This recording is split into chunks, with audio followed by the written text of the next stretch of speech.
मुझे मौका दिया तो उनको 9 बजे पोलिंग से वापस आना पड़ेगा। इतने मार्जिन से वोट जीतेंगे और देवेंद्र गुर्जर की मां ने दूध पिया, उनको चुनाव हरा के दिखाएंगे। देवेंद्र जी, आपने सारा आरोप जो जिस विधायक पे लगाया उनका नाम क्या है और क्या आपके आरोप है? क्या उनकी इतनी पकड़ है कि बीजेपी के अंदर वो टिकट डिसाइड कराने की पावर रखते हैं? भारतीय जनता पार्टी के अंदर कोई डिसाइड नहीं करा सकता, भारतीय जनता पार्टी डिसाइड करती है। लेकिन कुछ लोगों को उनका नाम क्या है, नाम लेकर के बताइए क्या आपके आरोप है? कुछ लोगों को ऐसी अपनी सोच होती है, वो लोग ये सोचते हैं कि दूसरे को गुमराह कर दोगे। हाँ, थोड़ी बहुत देर के लिए अगर रोज गाना भूसी कोई करेगा, भला आदमी बहकावे में आ जाता है। आपने आरोप लगाया भाजपा नेताओं पे, कौन लोग हैं? अब जो संगीत सोम है या कोई और है? नहीं, मैं किसी का नाम नहीं लेना चाहता। उनको देवेंद्र गुर्जर जी बिल्कुल बेबाक बातों के लिए जाने जाते हैं, लेकिन आप उनका नाम लेने से क्यों डरे? किन जो का आपके आरोप है उन बीजेपी नेताओं का, और कौन विधायक है समाजवादी पार्टी का, बताइए आप। नहीं, वर्तमान किठौर का विधायक आपको भी पता है कौन है? शाहिद मंजूर है। तो ये आरोप शाहिद मंजूर जी पे है। अगर मैं आपके सम्मान के साथ, मैं सबका सम्मान करता हूँ, पूरे क्षेत्र की जनता का करता हूँ, और मैंने अपने पूरे जीवन में कभी भी जो मुझे क्षेत्र के माध्यम से सूचनाएं मिली, जो क्षेत्र के माध्यम से कल से परसों से आप देख रहे होंगे, आप खोलो लाइव, आप देखोगे 100 लोग लाइव आए और क्षेत्र के 1000 से ज्यादा लोगों के फोन आए, और सब लोगों ने ये जो बात मैंने बताई इनमें से अधिकतर बातों से मुझे अवगत कराया।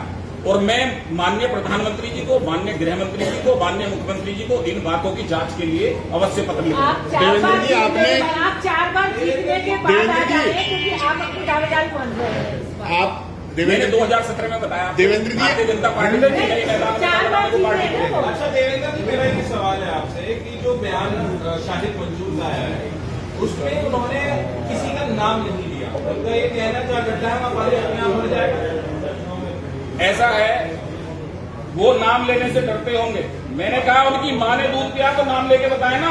मेरी मां ने दूध पिया, मैंने कहा शाहिद मंजूर ने जनता के लिए खिलाफ बयान दिया, जनता के सम्मान को ठेस पहुंचाई। उनका ये भी कहना था कि 8 महीने के लिए आपको प्रमुख बनाया। उन्होंने सैकड़ों हत्याएं कराई और बहुत सारे आपने जमीन के भी आरोप लगाए। आपने कहा जनता ने बताया, आपने क्या इन्वेस्टिगेशन की? आपके पास मैं इसकी जांच के लिए, मैं इसकी जो आरोप उन पे लगे हैं, हाँ। मैं इसकी जांच के लिए अपनी पार्टी जांच अभी तक हुई नहीं, उसकी जांच नहीं हुई अभी। मैंने कहा उन्होंने परिस्थितियां ऐसी पैदा करी, अपने नक्सली दिमाग से उन्होंने इतने सारे लोग मर गए, उनको कोई सजा नहीं हुई, कोई सजा हुई है। किठौर विधानसभा के कम से कम 200 लोग जेल में हैं। देवेंद्र जी, उनका ये भी आरोप था कि 8 महीने के लिए एक एहसान किया है, गुर्जर बिरादरी पे प्रमुख बनाया है, वो किसके लिए था? मुझे नहीं पता, लेकिन मैं ये बात जानता हूँ, मैंने नाम लिए आपको।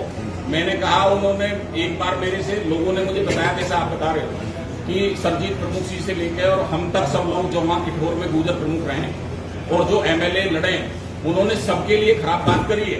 गुर्जर समाज धन सिंह कोतवाल का वंशज है, जिन्होंने 1857 की क्रांति में देश की आजादी के लिए लड़ाई लड़ी।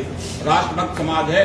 अगर कोई अपमानजनक भाषा का यूज करेगा तो उसका मुंह तोड़ जवाब दिया जाएगा। देवेंद्र जी, पार्टी क्यों नहीं सामने आई इस स्टेटमेंट के बाद? आप आ रहे हैं, कह रहे हैं व्यक्तिगत तौर पर। पार्टी को मैं लिखूंगा, जो जानकारी मुझे साझा हुई है, मैं अपनी पार्टी में लखनऊ भी और दिल्ली जाकर इस विषय में अच्छा देवेंद्र जी, इनकी जो 60 गांठ है जिनके बारे में आप बता रहे हैं पूर्व मंत्री जी से, क्या बीजेपी से शुरू से ही गठबंधन रहा है इनका? अभी क्या है, अभी मुझे इनिशियली बताया गया है जनता के द्वारा। मैं इन विषयों को मैं भी पता करूंगा और इन सबकी जांच के लिए अपनी पार्टी में जाऊंगा। अगर मान लीजिए इस्तेमाल किया दिमागी नक्सली, तो विस्तार से बताइए दिमागी नक्सली आपने क्यों कहा? आप देखो ना, अगर किसी से दुश्मनी निकालनी है तो उसके बच्चे को बिगाड़ दो। उसको अगर किसी को भी अब दुश्मनी करनी है तो उसकी नस्लों को बर्बाद कर दो। इन्होंने, मैंने इसलिए इन शब्दों का यूज करा, जो लोगों से बातें निकल के आई, जो हमारे क्षेत्र का युवा था, जो पढ़ लिखना चाहिए था, जो रोजगार जिसको मिलना चाहिए था, जो उसका मेडिकल की पढ़ाई करना चाहिए था, इंजीनियरिंग की पढ़ाई करनी चाहिए थी, वो तमंचे चला रहे हैं। एक मेरा और बड़ा आरोप है, आप सब लोगों को पता होगा, राधना गांव है हमारे यहाँ, वहां कितनी बार पिस्टल और अवैध हथियार पकड़े गए, कितनी बार मेरठ से अवैध सप्लाई पकड़ी गई। मेरा ये कहना है और मैं दावे से कह सकता हूं, मेरी गाड़ी में एक भी 30 साल से कम आयु का बच्चा नहीं मिलेगा जब से मैं 25 साल से राजनीति में आया। क्योंकि मैं उससे कहता हूं, बेटा जाके पढ़, तेरे माँ बाप बड़ी मेहनत से खेती का पैसा तेरे पीछे पढ़ाई में लगा रहे हैं, और इन्होंने हमारे आने वाली नस्लों को बर्बाद करने के लिए आपस में किया है। में लड़ा आप है। एक तरह से उन्हें दिमागी नक्सली कह रहे हैं। ऐसा दिमागी नक्सली इस तरह का माहौल बना सकता है जिस तरह का क्षेत्र में है।